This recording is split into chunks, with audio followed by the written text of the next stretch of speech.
only one definition of business in the whole world of capitalist system: business to make money. There is no other interpretation of that concept. And profit maximization is the goal or the mission of business. And that's all laid out very clearly. And they said the more profit you make, the more everybody benefits, and so on. And I again look at that concept and feel very uncomfortable. I feel uncomfortable because the theoreticians who created this theory interpreted human being in such a narrow way. They created this artificial human being who is a one-dimensional human being. All he does is make money, nothing else. And all his enjoyment comes from this one source, making money.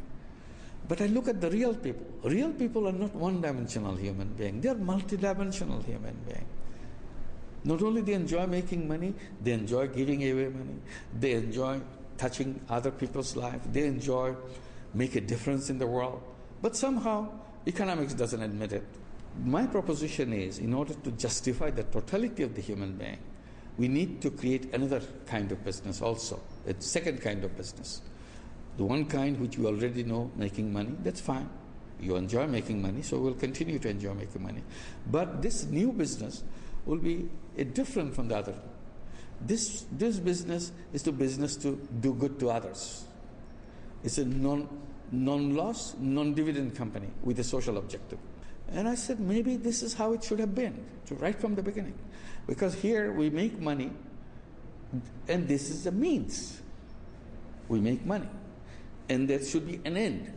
And that's where the social business is. That's the end. That's where we bring the money so that we address all the problems, problem of disease, problem of poverty, problem of environment, problem of sanitation, problem of safe drinking water, housing, you name it.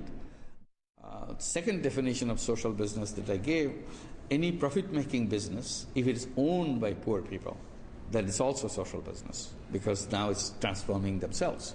So Grameen Bank comes in a good example of a social business of the second kind, where it's owned by the poor people. We created social business of several kinds, healthcare and nutrition and so on. Grameen Danone Company is a joint venture company we created as a social business. It produces yogurt. Danone is a yogurt company. So this is what we do, but for a very different purpose. Our purpose here, our objective is to reach the poorest children in Bangladesh who are malnourished. There are millions of malnourished children in Bangladesh. So we are putting all the micronutrients which are missing in these children into the yogurt, and then selling it at the cheapest possible price to these children, and as an affordable price, so that they can eat this and regain their health. Danone has agreed they will never take any dividend except for investment money. They can take back the investment money over time. And similarly, Grameen will also do the same, take back the investment money if they want to, but the profit will remain with the company. So the social objective is achieved in a recyclable way. It's continue to expand that way. Only alternative today we have, besides the business to make money, is charity.